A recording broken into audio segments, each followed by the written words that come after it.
Ces versets nous montrent que tout le monde sera ressuscité, parce qu'il nous est dit aussi que les injustes seront ressuscités.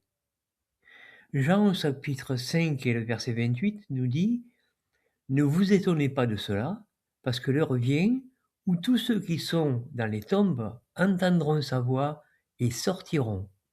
Ceux qui ont fait des choses bonnes pour une résurrection de vie, et ceux qui ont pratiqué des choses détestables pour une résurrection de jugement. Si nous sommes attentifs, nous voyons qu'il y a une résurrection de jugement, et le point peut être développé avec des nouveaux rouleaux qui sont le commencement de ces jugements, et ce que les gens feront pendant le millénium. Donc nous pouvons comprendre qu'il y a deux résurrections, une des justes, et la deuxième, c'est la résurrection des injustes. En fait, tout le monde va être ressuscité.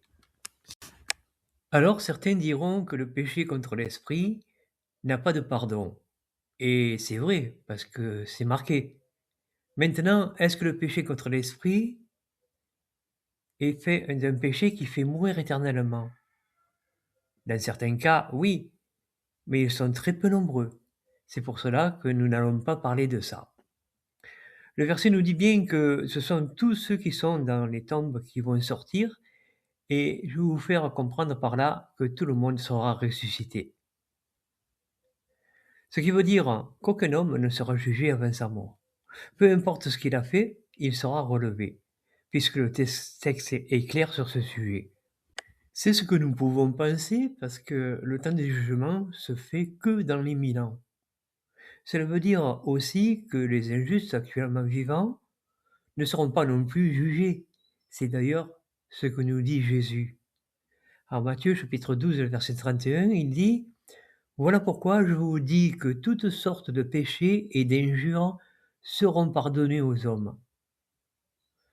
Jésus parlait du moment où il viendrait. Il montre qu'il ne compte pas les fautes de ceux qui seront vivants. D'ailleurs, il est dit que lorsqu'il viendra, il défendra Jérusalem et remplacera les gouvernements.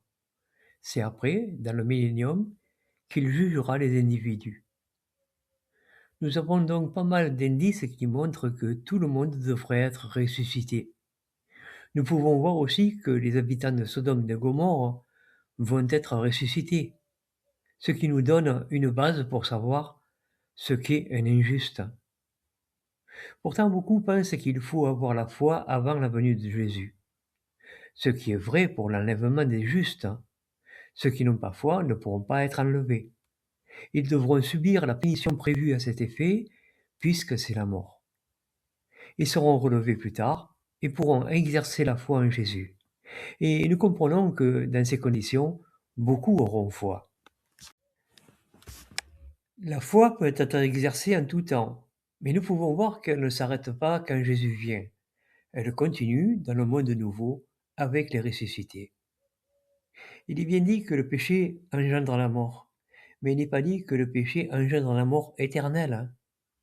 D'une façon ou d'une autre, ce ne serait pas correct par rapport à ce qui est dit en Jean chapitre 5 verset 28 au sujet des injustes qui seront ressuscités.